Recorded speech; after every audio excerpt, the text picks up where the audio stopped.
السلام علیکم ورحمۃ اللہ وبرکاتہ۔ کیسے ہیں آپ سب؟ اللہ تعالیٰ سے دعا ہے کہ اللہ تعالیٰ آپ سب کو صحت سلامتی کے ساتھ ایمان اور تقوی کی بہترین حالت میں رکھیں۔ آج الحمدللہ اللہ تعالیٰ کی رحمت سے اور اس کے فضل سے ہم سورۃ البینہ کی آیہ نمبر 2 کو دیکھیں گے۔ سٹارٹ کرتے ہیں۔ یا ربی لک الحمد کما ینبغی لجلال وجہک وعظیم سلطانک، الصلاة والسلام على اشرف الانبیاء والمرسلین وعلى آلہ وصحبہ اجمعین، اما بعد فاعوذ باللہ من الشیطان الرجیم، بسم اللہ الرحمن الرحیم۔ رب اشرح لی صدری ویسر لی امری واحلل عقدۃ من لسانی یفقہوا قولی، ربی زدنی علما، اللہم فقہنا فی الدین، اللہم بارک لنا فی اوقاتنا، آمین یا رب العالمین۔ آیہ نمبر 2۔ رسول من اللہ یتلو صحفا مطہرہ، اللہ کی طرف سے ایک رسول جو پاک صحیفے پڑھ کر سناتا ہے۔ لاسٹ آیہ مبارکہ میں ہم نے پڑھا تھا کہ اہل کتاب اور مشرکین اس وقت تک اپنے کفر سے باز آنے والے نہیں ہیں جب تک کہ ان کے پاس روشن دلیل نہ آ جائے۔ تو آیہ نمبر 2 میں اللہ تعالیٰ نے بتا دیا کہ وہ روشن دلیل ہے کیا۔ رسول من اللہ، اللہ تعالیٰ کی طرف سے رسول ہیں۔ رسول کون؟ آپ صلی اللہ علیہ وآلہ وسلم۔ آپ صلی اللہ علیہ وآلہ وسلم کو اللہ تعالیٰ کی طرف سے بینہ بنا کر، روشن دلیل بنا کر قرآن کے ساتھ بھیجا گیا، جس کی تلاوت کر کے آپ صلی اللہ علیہ وآلہ وسلم سناتے تھے۔ اب روشن دلیل کس طرح؟ آپ صلی اللہ علیہ وآلہ وسلم کی ذات بذات خود ایک روشن دلیل ہے۔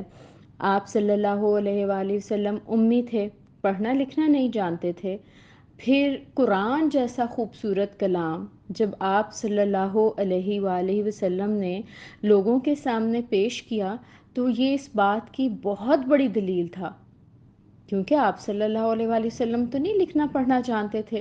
پھر یہ قرآن جیسا خوبصورت کلام جو لوگوں کے سامنے پیش کیا گیا، ظاہر ہے ان کی اپنی طرف سے تو تھا نہیں، تو یہ اس بات کی دلیل تھا کہ یہ کلام اللہ کی طرف سے آیا ہے اور آپ صلی اللہ علیہ وآلہ وسلم اللہ کے رسول ہیں۔ پھر یہ کہ آپ صلی اللہ علیہ وآلہ وسلم کی صحبت اور تعلیم کے اثر سے ایمان لانے والوں کی زندگیوں میں جو غیر معمولی انقلاب رونما ہوا، وہ بھی آپ کے رسول ہونے کی دلیل ہے۔ خوبصورت معقول عقائد، صاف ستھری عبادات اور کمال درجے کے پاکیزہ اخلاق۔ پھر یہ کہ انسانی زندگی کے لیے آپ صلی اللہ علیہ وآلہ وسلم نے بہترین اصول اور احکام کی تعلیم دی اور آپ کے قول اور عمل میں پوری طرح مطابقت تھی۔ پھر یہ کہ دعوت حق پر ثابت قدمی کے ساتھ، in spite of all pressures and opposition, آپ کی ڈٹرمنیشن، یہ سب باتیں کیا تھیں؟ یہ سب باتیں روشن دلیل تھیں کہ آپ صلی اللہ علیہ وآلہ وسلم اللہ کی طرف سے رسول بنا کر بھیجے گئے ہیں، کھلی علامات تھیں اور ہیں۔ اب ہم ڈسکس کرتے ہیں صحیفے۔ لغت کے اعتبار سے صحیفوں کے معنی ہیں لکھے ہوئے اوراق، اوراق ورق کی جمع، ٹھیک ہے۔ اب قرآن مجید میں ہم یہ لفظ اگر دیکھیں تو اس کو اصطلاحاً استعمال کیا جاتا ہے کہ انبیاء کرام پر جو کتابیں نازل ہوئیں، جو آسمانی کتب ان کے پاس آئیں، ان کے لیے یہ ٹرم یوز کی جاتی ہے صحیفے، ٹھیک ہے۔ اب یہاں پر اس آیا مبارکہ میں ہم دیکھ رہے ہیں کہ صحفم مطہرہ، ٹھیک ہے، یعنی پاکیزہ صحیفے کہا گیا۔ پاکیزہ کیوں کہا گیا اس کو؟ تو اس کے بارے میں مفسرین نے، اسکالرز نے یہ بات کی ہے کہ پاک صحیفے سے مراد یہ ہے کہ قرآن پاک ایسی کتاب ہے، ایسے صحیفے ہیں جن میں کسی قسم کے باطل کی آمیزش نہیں ہے، کوئی بات جھوٹ نہیں ہے، کسی طرح کی گمراہی نہیں ہے، اور اس میں کسی قسم کی اخلاقی گندگی نہیں ہے۔ اگر ہم پچھلی کتب کو دیکھیں تو ان میں بائی دا ٹائم کیا ہوا کہ چینجز کر دی گئیں، ٹھیک ہے، تو حق اور باطل گڈمڈ ہو گیا، اس میں جھوٹ بھی شامل کر دیا، انہوں نے اس میں اخلاقی گندگی بھی ڈال دی۔ اگر ہم پچھلی کتابوں کا مطالعہ کریں، بائبل کا مطالعہ کریں، تو پھر یہ بات بہت کلیئر کٹ آپ کو سمجھ آئے گی کہ یہاں پر صحف مطہرہ کا لفظ کیوں قرآن پاک کے لیے استعمال کیا جا رہا ہے، کیونکہ قرآن پاک میں اس طرح کی کوئی تبدیلی نہیں ہوئی جو بائبل اور باقی کتابوں میں کر دی گئی۔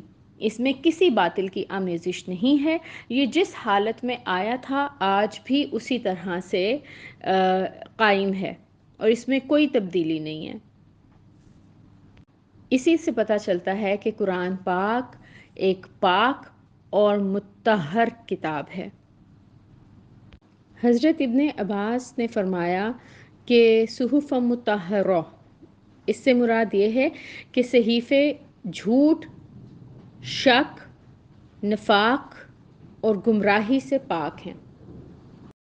انفیکٹ اہل عرب کی نا ایک ڈیمانڈ تھی، وہ یہ ڈیمانڈ کرتے تھے کہ کوئی فرشتہ جو ہے وہ براہ راست پاک اور اچھوتے اوراق پڑھتا ہوا جو ہے وہ اترے، جس میں واضح اور قطعی احکام ہوں، اور انسانوں میں سے اٹھا ہوا کوئی رسول جو دعویٰ کر رہا ہو نبوت کا اور یہ کہ اس پر وحی آتی ہے، وہ یہ نہیں چاہتے تھے۔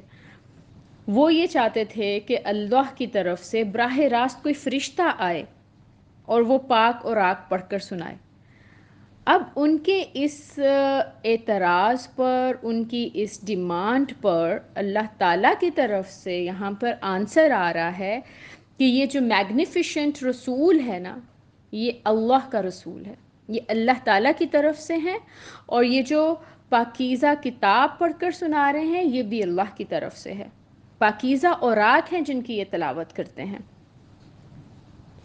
اگر کسی شخص کو آپ صلی اللہ علیہ وآلہ وسلم کے لائے ہوئے پاک صحیفوں میں اور ان میں لکھے ہوئے مضبوط احکام کی پاکیزگی میں یا ان کی مضبوطی معلوم کرنے کا شوق ہو تو وہ قرآن مجید کو کمپیئر کر لے بائبل کے مجموعے میں جو موجود پہلے صحیفے ہیں، تو وہاں سے آپ کو پتہ چل جائے گا کہ ان میں کتنے تحریف شدہ احکامات ہیں، انبیاء اکرام کی توہین بھی ہمیں نظر آتی ہے۔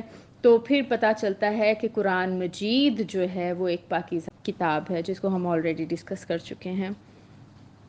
اچھا، یہاں پہ ایک اور بات آپ نے نوٹس کرنی ہے اور اس کو سمجھ لینا ہے کہ قرآن پاک جو ہے وہ اس کی 3 سٹیجز ہیں، یا آپ یوں کہہ لیں کہ 3 سٹیپ جرنی ہے۔ قرآن پاک لوح محفوظ میں محفوظ ہے جیسا ہم جانتے ہیں، پھر سب سے پہلے تو لوح محفوظ میں محفوظ تھا، پھر وہاں سے جبرائیل علیہ السلام کے پاس آیا اور حضرت جبرائیل علیہ السلام وحی لے کر آئے، آپ صلی اللہ علیہ وآلہ وسلم کے قلب اطہر پر یہ اترا۔ تو قرآن پاک جو ہے یہ اوراق کی شکل میں تو نہیں آیا تھا، ہاں یہ ضرور ہے کہ یہ لوح محفوظ میں اس صورت میں محفوظ ہے۔ اب یہاں پر آپ یہ دیکھیں کہ حضرت جبرائیل علیہ السلام وحی لے کر آتے تھے، آپ صلی اللہ علیہ وآلہ وسلم میمورائز کر لیتے تھے، وہ جو قرآن پاک پڑھتے تھے آپ صلی اللہ علیہ وآلہ وسلم اس کو یاد کر لیتے تھے، اور یاد ہو جاتا تھا، اللہ کے حکم سے آپ کو یاد ہو جاتا تھا، آپ کو فکر کی ضرورت نہیں تھی، اللہ تعالیٰ یاد کروا دیتے تھے۔ لیکن پھر بائی دا ٹائم اس چیز کی ضرورت محسوس ہوئی کہ اس کو جو ہے صحیفوں کی شکل میں محفوظ کیا جائے، اور یہ پاک صحیفے ایسے ہیں جن میں اللہ تعالیٰ کے احکام جو عدل اور اعتدال کے ساتھ دیے گئے ہیں اور ہمیشہ قائم رہنے والے ہیں۔ میں امید کرتی ہوں کہ انشاءاللہ تعالی اس آیت مبارکہ کو جو ہم نے 2 حصوں میں کر کے ڈسکس کیا، رسول من اللہ، کہ آپ صلی اللہ علیہ وآلہ وسلم اللہ تعالیٰ کے رسول ہیں، اور اس دلیل کی جو ہے ہم نے وضاحت دیکھی کہ کس طرح سے جو ہے یہ پروون ہے، اور پھر یتلو صحفا مطہرہ، کہ آپ صلی اللہ علیہ وآلہ وسلم صحیفے پڑھتے تھے، تلاوت کرتے تھے، تو اس کا ہم نے لغوی معنی بھی دیکھا، قرآن مجید میں اس اصطلاح کو کس طرح سے استعمال کیا گیا ہے وہ بھی دیکھا، اور پھر پاک صحیفے سے یہاں پر مراد کیا ہے ہم نے اس کو بھی ڈسکس کیا۔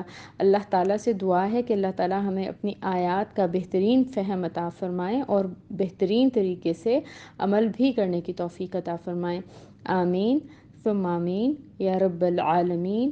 سبحانک اللہم و بحمدک، اشہد ان لا الہ الا انت، استغفرک و اتوب الیک۔ السلام علیکم ورحمۃ اللہ وبرکاتہ۔